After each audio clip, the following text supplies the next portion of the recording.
We celebrate tonight the feast of the baptism of our Lord, in which Jesus models for us the baptism that leads to true life. The word baptism, from baptisma in Greek, simply means washing. And it functions just like a normal washing, like a shower that any one of us might take when we are dirty. However, the baptism of Christ is not simply a material washing. Baptism is a washing that cleans us of the spiritual filth of fear and shame that too often consumes our lives. The sad reality is, as Dr. Hulsey pointed out to us last week, that most of us, most of the time, live our lives from a position of scarcity, a fear that there is not enough in the world to go around, and that we are somehow not enough. From the moment we are born, we exist in a world of hunger. We have to consume to live. And it is a world of consequences that teaches each one of us to look out for ourselves. If we cry louder, we get mother's attention. If we perform well, we get father's approval. Say the wrong thing at the wrong time to the wrong person, and we suffer the social consequences. Over time, our fears accumulate, and we become covered in a film of sticky defense mechanisms and habits born of fear. Fear that we are somehow not good enough. Now, for you boys here at Woodberry, the fear of scarcity is most clearly focused in the process of college admission, which is simply the next step in the rat race of human existence. But college admission is only the next step in a whole series of fears of scarcity in our lives. I wish that I could tell you that it ended with college. Once you get in, you don't have to worry about not being enough anymore, or maybe not being good enough, or having the right pedigree or the title next to your name. But it doesn't, as any adult in this chapel could tell you. You see, we new teachers fear that we are too inexperienced, or too young, or too marginalized by the veterans to be respected and effective.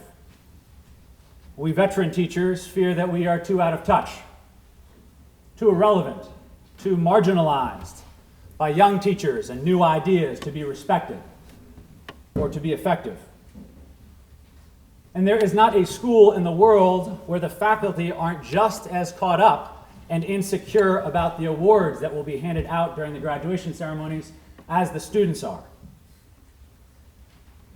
Most often, we faculty are simply better and more practiced at hiding our fears and insecurities because we have lived with them longer.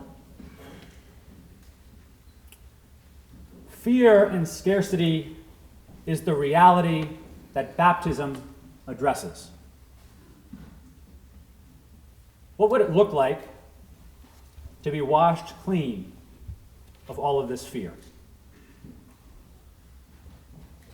What would it look like to live a life that was defined by God's abundance rather than human scarcity? There is no question about it. Life is hard. It is a full contact sport, and none of us asked for it. It just happened to us. Some of us have divorced parents, or parents who have not loved us well, or parents who have loved us so well that we fear that we could never possibly pay them back or live up to their expectations. Some of us have experienced tragic death of a sibling, or a child, or a parent, or a dear friend, and we are fearful that we will lose someone else.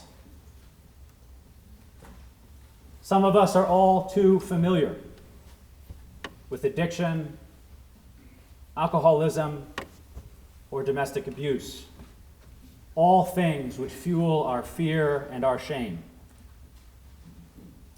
Some of us have made mistakes from which we fear we may never recover. It is indeed true that everyone here is privileged, but privilege does not insulate us from fear or difficulty. Those are things that come with life. Every one of us is doing the best we can with the life that has been given to us. And we are left to wonder, is our best enough? When Jesus is baptized in the River Jordan, a very simple thing happens.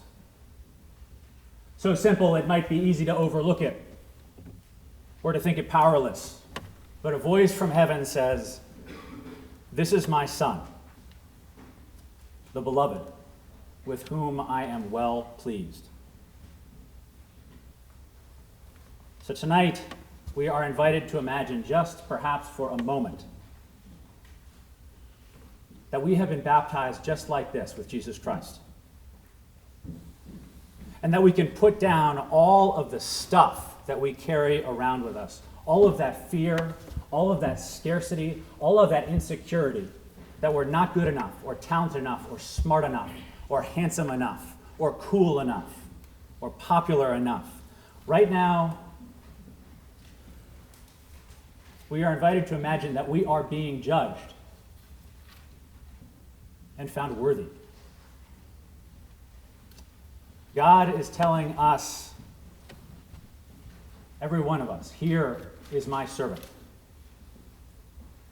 my chosen, in whom my soul delights. You are good enough. You are worthy.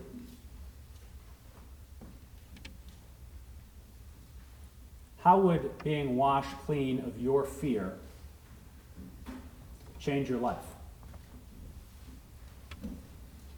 Might we be willing to accept this baptism with Jesus?